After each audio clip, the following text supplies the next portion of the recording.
This is the AP Calculus BC 2018 for response, question number 4.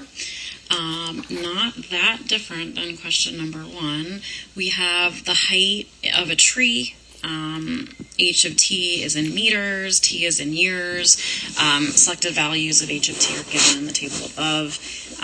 We want to use the data to approximate h prime of 6, and this is a question that we get asked over and over and over again. So let's see. So h prime of 6 is going to be approximated by doing, you approximate slope by doing slope of a line. So if I want to go at 6, I'm going to go between 5 and 7. So I'm going to do h of 7 minus h of 5 over 7 minus 5. Okay, I do not need to write this line. What I do need to write, I will do in a different color, that h prime of 6 is approximately 11 minus 6 over 7 minus 5. Okay. And now it says to use correct units and interpret its meaning. I'm not simplifying that because I don't have to and because I don't want to risk getting a wrong answer and not earning points by doing simplifications I don't need to do. I also don't want to waste time on my exam, so I'm just going to leave it at that. Okay, so now I want units. Well, think about what you did. You just took these values and you divided by these values, so this is in meters per year. And so it's going to be the rate of change of the height of the tree in meters per year at t equals 6 years. Okay, so again, I took a derivative, which means it's the rate of change. I took the derivative h, so it's the rate of change of the height of the tree. All right, my units I focused on, I put these values, which are meters, and I divided by these values, which are years. All right, so I know the units then. And then my last ticket to punch is when are we talking? So at t equals 6 years. So I've hit every point that I need to make in order to get all my points for part A. So moving on to part B. For part B, I'm hoping that you recognize that this is theorem speak. Explain that why there must be at least one time t between 2 and 10 such that h prime of t is equal to 2. All right, look, I'm working with h of t. That's what I have information for, and they're talking about h prime. The second you see that, you need to tell me that h is continuous and differentiable. Okay, I need that to come automatically for you. So the second you see theorem speak and they mention, you got to look at what you're looking at. So here we're talking about h of t, so h prime is its derivative. If I was talking about h prime of t and they were asking me about h prime of t, then I would be, oh, I'm talking about its value. But here I'm given h and I want h prime, so I automatically say that the function is continuous and differentiable. And now I'm given an interval to look on, so I'm going to consider on that interval what h of 10 minus h of 2 over 10 minus 2 is. Okay, so I'm going to figure out the average rate of change there. So I'm going to, h of 10 is 15 minus h of 2 is 1.5 over 10 minus 2 is an 8. And you guys are getting, what is that, 13.5 over 8, and you're like, oh no, that's not 2. What did I do wrong? Something's terrible. My life is over. I'm the worst. Well, just go back a second, and here's one of the things that I was trying to emphasize in class for you guys, that just because I say that between 2 and 10 doesn't mean that those are necessarily your endpoints. This stuff here, not helpful. Okay, so start looking here and look to see if there's any interval where the slope is 2. If there's an interval where the slope is 2, you're golden. So here my y increases by a half, my x increases by 1. That's not going to work. My next interval, my x increases by 4. Sorry, my y increases by 4, my x increases by 2. That's a slope of 2. And that's great. So let's work with that. So I can say, well, I do have my pen selected. h of 5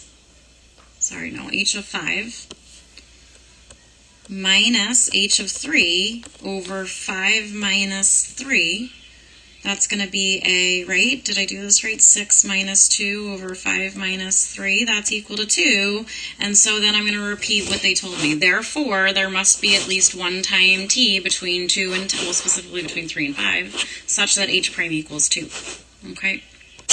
When I wrote it out, I decided to use the original interval. It's still true, so I can write it this way. There must be a time t between 2 and 10 such that h prime of t equals 2. Or I can make it a more narrow interval and say, okay, there's got to be a time specifically between 3 and 5. All right, this is more accurate, but they are both true, so AP would accept either of them. Okay, all right, let's move on to part C. Part C is asking me for an average value. Okay, I need you guys to remember that average values, the average value, H average, is going to be 1 over B minus A, and it's on the interval from 2 to 10. So 1 over 10 minus 2 times the integral from 2 to 10 of H of t dt. That would be the average value of H on the interval. Okay, so that means, and now it says I'm going to use a trapezoidal sum with the 4 subintervals indicated. So I want to make sure I keep the 1/8 that's out front. Okay, and then I'm going to put brackets around it, and I'm going to do trapezoidal sum on the rest of it. Okay, so I'm going to do 1/2. My heights are always these two things, or I guess they're the bases of the trapezoid, but you're doing the y values, 1.5 plus 2. Times the base is the distance between these two things, and the distance between 2 and 3 is 1. All right, and then I'm going to do 1/2 the next two heights, which are going to be 2 and 6. Okay, and then the distance on that interval is from 3 to 5, which is at 2. And then I'm going to have a 1/2, and my two heights are 6 and 11. And then the base is going to go from 5 to 7, which is 2 again. And then my last trapezoid is 1/2. My heights are going to be the 11 and the 15. Am I going to have room for this? Times my base, I'm going from 7 to 10. That's a base of 3. All right, and then I just need to try to close my bracket in there, and I just squeezed it in. All right, I am not simplifying this. It does not ask me for units. I'm not going to give any. It doesn't ask me to interpret. I'm not going to. I'm hoping you guys are seeing this average value thing as a theme to these free response questions. So if you're keeping yourself ignorant about it, that's on you, okay, because they've been there every year. I would expect to see one. All right, let's move on to part D. Okay, for part D, they like to throw in a little related rates. How do I know it's related rates? Well, they're giving me an equation, g of x, blah, blah, blah. It's right here. It's the diameter of the base of the tree is increasing at 0.03 meters per year. Okay, and then according to this model, what is the rate of change of the height of the tree with respect to time? Okay, they're asking you, what is dh dt? That's what that is. So that's doing related rates. Well, g of x is the height of the tree. Okay, it's another model for the height of the tree. So I really want dg dt. So I don't want to call it dh dt, I want to call it dg dt. Okay, and that's because they're saying the height is also g. Right, it can just be modeled. So I'm going to take its derivative. Okay, so dg dt. So let me go back. I have this equation g equals 100x over 1 plus x. Let's just reinforce what this is. G is the height of the tree. Okay. X is the diameter of the base. All right, so that's what all my pieces are. And I want dg dt, the rate of change of the height of the tree with respect to time, when the tree is, so when g is 50 meters tall. Okay, and the diameter of the base of the tree, well, the diameter of the base of the tree that's my x part, right? X is the diameter of the base of the tree.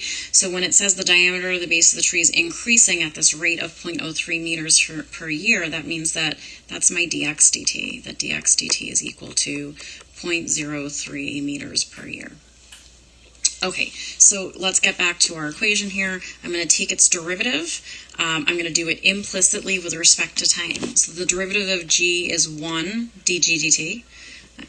because, hey, I'm taking the derivative of this g with respect to time, equals, how do I take the derivative of this other side? I got to use quotient rule. So I'm going to do low, 1 plus x, d high, the derivative of 100x is just 100, minus high, 100x, d low, the derivative of 1 plus x is just 1. Oh, I'm messing up here, huh? I can do the whole thing. All over the denominator squared. Okay, low. So I did low d high minus high d low. A little less sloppy. Okay, so I did low d high minus high d low over low. And then I'm going to say, hey, I took the derivative of this with respect to t.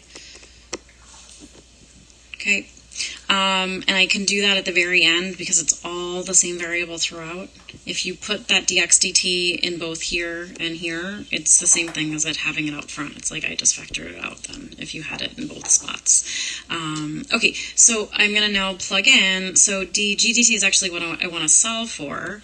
I know that all of these x's are the diameter of the tree, right? X is the diameter of the base of the tree. I don't have that in this mix. I have g equals 50. Can I figure out what the diameter is when g equals 50? Well, yeah, because the diameter is x and g is g, so I can set 50 equal to 100x over 1 plus x. Okay, and then I'm going to cross multiply and get 50 plus 50x equals 100x. And then I'm going to subtract and get 50 equals 50x, and I'm going to get x equals 1. So my diameter is 1 when my height is 50. I hate that they've named height g because it's confusing me. But my x's are 1s for all these. The diameter has a